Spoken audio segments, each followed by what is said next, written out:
अस्सलाम वालेकुम and very good morning. Welcome to the segment. और आज का टॉपिक ऑफ डिस्कशन जैसे नीचे फ्लैश करता हुआ आपको नजर आ रहा है, that is turning back the skin clock.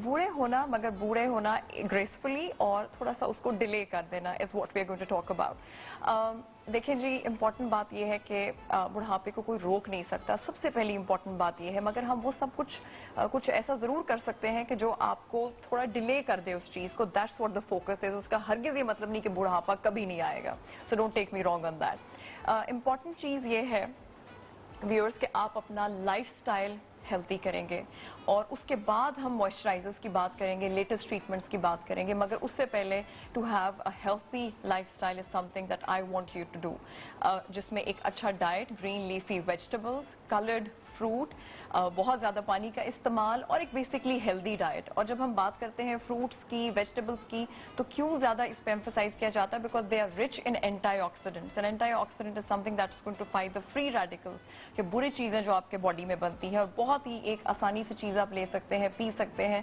That is green tea, coffee, even chocolate has got antioxidants, मगर एक हद में। Don't start bingeing on them. एक हद में आप ये तमाम चीज़ें ले सकते हैं। इसके अलावा जी एक प्रॉपर स्लीप लेना, जिसकी क्वालिटी और क्वांटिटी दोनों पे आप फोकस करेंगे। एक रेगुलर एक्सरसाइज अपनी ज़िंदगी के अंदर शामिल कर लेना is something that's very important. और इसके बाद आप अपने उन तमाम चीज़ों पे आ जाते हैं जिसे कहा जाता है कि आपकी डेली रजीम क्या है। आप मॉइस्चराइजर्स क्या लगाते हैं, सन ब्लॉक लगाते हैं, फेस वॉश क्या इस्तेमाल करते हैं, जो कि आप अपने स्किन टाइप के मुताबिक चूज़ करेंगे। चाहे वो ऑयली है, चाहे ड्राई है, कॉम्बिनेशन है। अगर आपने अपनी एजिंग को डिले करना है तो you have to have a sun block on your table, in your bag. Every time you go out in the sunlight, please the sun block should be there. चाहे वो क्लाउडी डे है, लेकिन अगर दिन है, रोशनी है, इसका मतलब है कि यूवी रेडिएशंस आ रही हैं। सन ब्लॉक एक अच्छा, हमने पहले भी बात किया था, यूवी ए कवरेज होगी, यूवी बी कवरेज होगी, मगर जो लेटेस्ट ट्रेंड आ गया है उसमें यह है कि उसमें आप वो जो मैं खाने की बात करी थी, एंटीऑक्सीडेंट्स, वही लगाने के लिए भी डिफरेंट मॉइस्चराइजर्स में और सन ब्लॉक्स में शामिल कर दिए गए हैं। एंटीऑक्सीडेंट्स का तमाम नाम, उनके वेबसाइट, प्रोडक्ट्स जो है वो साथ साथ मैं आपको बताती जाऊंगी। उसके बाद जी हम बात करेंगे मॉइस्चराइजर्स की। अगेन अपने स्किन टाइप, वेदर के हिसाब से आप चूज़ करते हैं। जैसे ऑयली स्किन में हम हमेशा वाटर बेस्ड चीज़ों की बात करते हैं, और अगर आपके ड्राई स्किन है तो नेचुरली उसमें थोड़ा सा आपको वो चीज़ें चेंज करनी पड़ जाएंगी वेदर के हिसाब से भी। इम्पॉर्टेंट, शुरू करते हैं फेस वॉश से। Face wash, to be very honest, जो आपको सूट करे उसके ऊपर फोकस करें। इम्पॉर्टेंट चीज़ है डे क्रीम और नाइट क्रीम जो आप यूज़ करते हैं। डे क्रीम में अगेन आपके आगे मैं चाहूँगी कि एक लिस्ट आए एंटीऑक्सीडेंट्स की, जिसमें सबसे important is vitamin C, ascorbic acid, vitamin E, tocopherol, green tea. ये वो तमाम चीज़ें जो पाकिस्तान में भी अवेलेबल हैं। ग्रीन टी के अच्छे प्रोडक्ट्स आ रहे हैं। Tea tree oil is a good antioxidant. Coffee berry Pakistan में अवेलेबल है, उस नाम से प्रोडक्ट्स आते हैं। अभी उससे भी ज़्यादा जो लेटेस्ट एंटीऑक्सीडेंट है दैट इज़ कॉफ़ी चेरी। साथ आपको वेबसाइट के एड्रेसेस भी आएंगे और प्रोडक्ट्स भी आई एम श्योर के वक्फे से लिखे हुए आते जाएंगे, तो please have a copy pencil ready with you.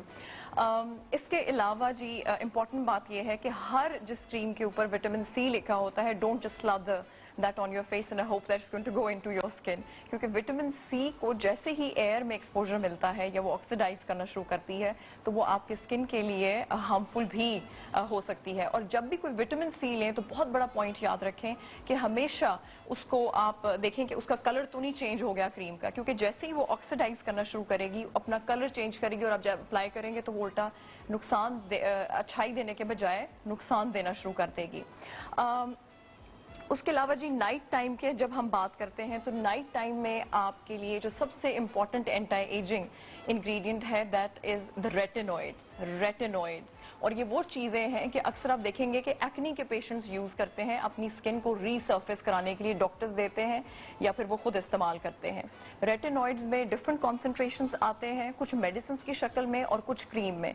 Cream में 1% रेटिनॉल, और जो वेबसाइट नीचे मैं चाहूँगी आए दैट इज skinceuticals.com का, मैं आपको वो तमाम स्किन केयर प्रोडक्ट्स बता रही हूँ जो वाकई ही you know they are dermatologist recommended, और उनके पीछे पूरी एक साइंस है, उसके ऊपर रिसर्च हुई है। मैं पर्सनली भी उनमें से काफ़ी प्रोडक्ट्स यूज़ करती हूँ, मेरे पेशेंट्स यूज़ करते हैं, क्योंकि हर एक प्रोडक्ट जो शेल्फ पे पड़ा है that is not the right product. बाकी आप एज अ मॉइस्चराइजर ज़रूर यूज़ करें, मगर फिर उसको एंटी एजिंग समझ के नहीं, जस्ट एज अ मॉइस्चराइजर। अच्छा, इसमें एक तो रेटिनॉइड्स की हम बात कर रहे थे, जैसे सबसे उसमें तेज, सबसे high concentration is 1% retinol cream. मगर प्लीज़ जी, इंपॉर्टेंट बात यह है कि जब आप रेटिनॉइड्स यूज़ करते हैं तो हमेशा रात के टाइम यूज़ करेंगे और सर्टन प्रिकॉशंस लेंगे। जैसे उसको लगाने से पहले, जैसे एक्नी के पेशेंट्स हैं, वो अक्सर औकात ये करते हैं कि वो सैलिसिलिक एसिड वाले जो फेस वॉश उनको दिए जाते हैं वो फेस वॉश करते हैं और वो अपने फॉरन फेस के ऊपर रात के लिए वो जो क्रीम्स होती है रेटिनॉइड्स वाली लगा लेते हैं। Please don't do that. Retinoids लगाने से पहले आपकी स्किन के ऊपर एक मॉइस्चर का बैरियर होना, उसकी प्रेजेंस होना ज़रूरी है। या फिर उसको जब आप फेस वॉश करें या सैलिसिलिक एसिड के साथ या कोई और मॉइस्चराइजर के साथ थोड़ा सा गैप दें और उसके बाद रेटिनॉइड्स लगाएं, क्योंकि रेटिनॉइड्स आपकी स्किन में इरिटेशन कर सकते हैं और आपकी बॉडी रिजेक्ट करती है उस चीज़ को शुरू के कुछ दिन। हर किसी में नहीं, मगर कर सकती है। स्किन ड्राई होती है। स्किन ड्राइनेस का मतलब ये है कि आपकी स्किन को बहुत तेजी से रीसर्फेस करती हुई पुराने सेल्स को ऊपर लेके आती है और नीचे नए स्किन को बूस्ट अप करते हैं कि उसकी सिंथेसिस को, कोलेजन की सिंथेसिस को बूस्ट अप करती है। तो इम्पॉर्टेंट बात यह है कि इसको अगर आप देखें कि इरिटेशन कर रहे हैं तो फिर आप उसमें वक्फा बढ़ा दें, एक रात लगाएं, 2 रातें छोड़ दें, फिर अगले रात ट्राई करें जब तक कि आपके स्किन कंफर्टेबल नहीं हो जाते।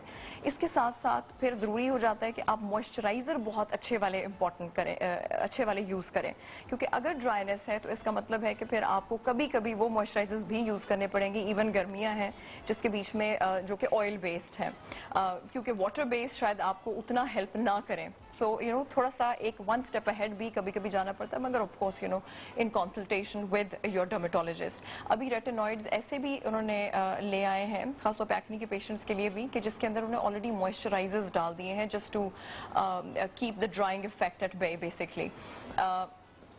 उसके अलावा जी रेटिनॉइड्स आप ड्राई स्किन में इस्तेमाल नहीं करते। जिन लोगों को एक्जिमा, एटॉपिक डर्मेटाइटिस, या जिन लोगों को बहुत, जैसे आम टर्मिनोलॉजी में लोग मेरे पास आते हैं कहते हैं जी हमें बहुत एलर्जी होती है, कभी यहाँ दाना कभी, प्लीज़ वो भी रेटिनॉइड्स नहीं लगाएंगे। जिन लोगों को रोजेशिया है, एंड रोजेशिया मीन्स कि जिनके चीक्स अक्सर आप देखेंगे कि रेडनेस हर वक्त उनके मुंह पे रहती है, थोड़ा सा हंसेंगे, वेदर चेंज होगा एकदम फेस रेड और फिर काफ़ी देर तक रेडनेस रहती है, इवेंचुअली दाने भी बन सकते हैं, वो भी रेटिनॉइड्स को यूज़ नहीं करेंगे। आप प्रेगनेंसी में भी रेटिनॉइड्स यूज़ नहीं करते, ना खाने वाले और ना लगाने वाले, नो, प्रेगनेंसी में भी नहीं, ब्रेस्ट फीडिंग में भी नहीं। इसके अलावा जो है वो आप कर सकते हैं, और जैसे मैंने बताया कि प्रिकॉशंस, सर्टेन प्रिकॉशंस लेते हुए। इसके अलावा जी और मॉइस्चराइजर्स जो ड्राई स्किन के लिए इंपॉर्टेंट है, नाइट क्रीम्स की शक्ल में भी आते हैं, डे क्रीम्स की भी